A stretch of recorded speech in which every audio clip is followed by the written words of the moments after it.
देखिए स्टूडेंट्स, आज हम एक्सरसाइज 2.6 देखेंगे, ठीक है। और सबसे पहले हम देखेंगे उस एक्सरसाइज में यूज़ होने वाले फार्मूलाज ऑफ डिफरेंशिएशन। हमारे पास जो फर्स्ट फार्मूला है, ठीक है, वो है हमारे पास D by D x of A की पावर एक्स।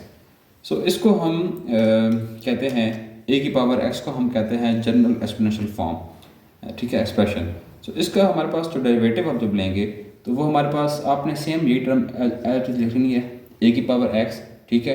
और फिर हमारे पास टर्म आ जाएगी natural log of A. Okay, आपके पास जो पावर होती है ना एक्स, मतलब अब जैसे यहाँ पे एक्स है, उसका भी हम लेते हैं डेरिवेटिव, यानी ठीक है, D by D x of. So अब यहाँ पे देखें, जब आप D by D x of X लेंगे, ठीक है, तो इसका आपको पता है कि डेरिवेटिव क्या होता है, वन होता है। तो इसलिए वो अमूमन हम नहीं लिखते, ठीक है। तो वैसे हम जनरल जहाँ लेते हैं वो A X dot natural log of A लेते हैं।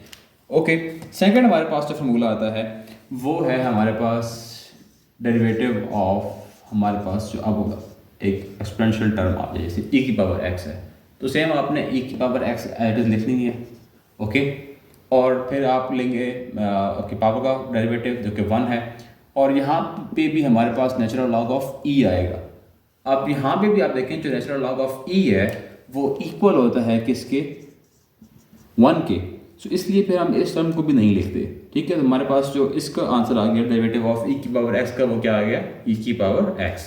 ओके, जो थर्ड है हमारे पास फार्मूला इस केस में यूज होगा एक्सरसाइज में, वो है derivative of log of A x, ठीक है। सो इसका हमारे पास जो आंसर आता है वो क्या आता है, 1/x natural log of A.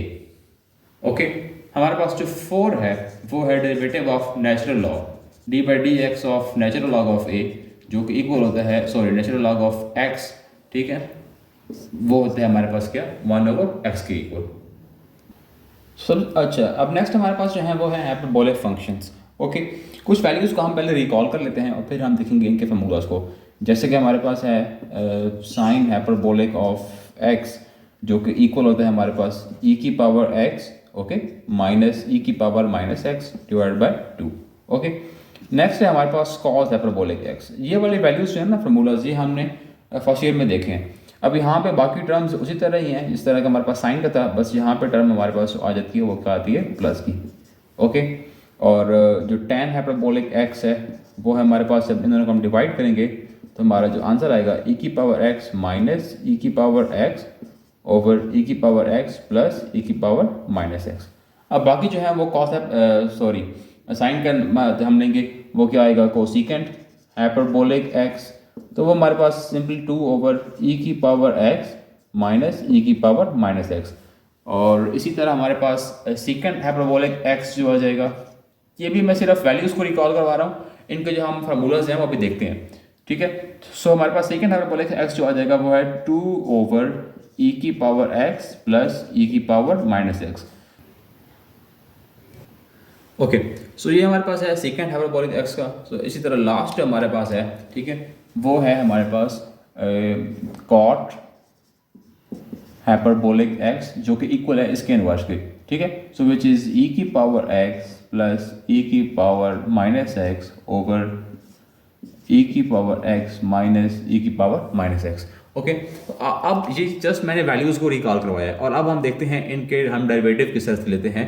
Okay, okay, अब हम देखेंगे इन्हीं वैल्यूज़ के हमारे पास जो हैं हाइपरबोलिक फंक्शंस की जो डेरिवेटिव है। सो हम जैसे हमारे पास 1 है, फर्स्ट पे हमारे पास D by D x of sine hyperbolic x है, वो किसकी इक्वल होता है हमारे पास, कॉस हाइपरबोलिक x के। तो नंबर 2 पे हमारे पास जो आता है वो D by D x of cos hyperbolic x है, okay, which is equal to sine hyperbolic x। Number 3 पे हमारे पास है tan hyperbolic x, okay, so which is equal to secant square hyperbolic x, secant hyperbolic x square, sorry, secant hyperbolic square x।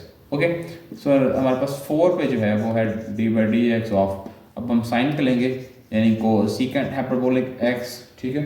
So which is equal to minus को secant hyperbolic into cot hyperbolic x, short form में लिखा है cosecant, ये okay, fifth हमारे पास है वो derivative of secant hyperbolic x है, जो कि इक्वल है हमारे पास माइनस सीकेंट हाइपरबोलिक एक्स और टेन हाइपरबोलिक एक्स। और अब हमारे पास रह गया टेन का इन्वर्सल, जो कि हमारे पास छठे नंबर पे है D by D x of cot hyperbolic X, so which is equal to minus cosecant square hyperbolic X. So ये थे हमारे पास फार्मूलाज। पहले हमने रिकॉल किए एक्सपोनेंशियल फंक्शंस के और लॉग के, और अब हमने देखे हैं हाइपरबोलिक के, और लास्ट में हमारे पास हैं इनवर्स हाइपरबोलिक फंक्शंस के। अब हम देखने जाए फार्मूलाज इनवर्स हाइपरबोलिक फंक्शन के। हमारे पास जो, अब इसको चले मैं नंबर 7 कर रहा हूँ, ठीक है, पहले 6 वो थे, तो नंबर 7 पे हमारे पास है वो D by D x of sine hyperbolic inverse x का हमारे पास जो फार्मूला आएगा डेरिवेटिव यानी कि वो 1 प्लस एक्स स्क्वायर है। इसी तरह हमारे पास नंबर 8 पे जो आएगा वो D by D x of cos hyperbolic inverse X, ठीक है, so which is 1 over under root ये है एक्स स्क्वायर माइनस 1। सो हमारे पास जो 9 पे आ रहा है वो D by D x of ten hyperbolic inverse x, so which is 1 over 1 minus x square. Number 10 पे हमारे पास है वो D by D x of sine कम ले लेते हैं, which is cosecant hyperbolic inverse of x, okay, so which is equal to minus 1 over x into under root 1 plus x square।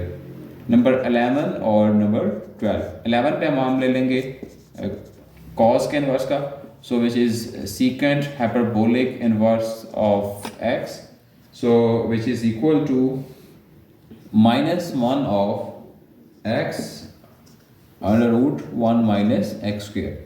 So the last one is d by dx of हम last को देख लेते हैं, which is cot hyperbolic inverse of x and that is equal to 1 over 1 minus x square। तो ये है हमारे पास अब 12 फार्मूलाज हो गए हैं, 6 हाइपरबोलिक फंक्शन के और 6 उन्हीं इन्वर्सेस के फार्मूलाज। और इसी तरह मतलब ये 12 फार्मूलाज हो गए और 4 हमने पहले देखे हैं, और अब ये सारे फार्मूलाज हम एक्सरसाइज 2 पॉइंट यूज़ में सॉल्व करेंगे और इनको हम मतलब यूज़ करके इनको सॉल्व करेंगे। और इसी तरह से ये आज की वीडियो हमारी ख़त्म हुई। और अगर आपको इस वीडियो में कहीं पे भी कोई परेशानी हो तो आप मुझे कमेंट्स में बता सकते हैं, and if you like my video than subscribe my channel.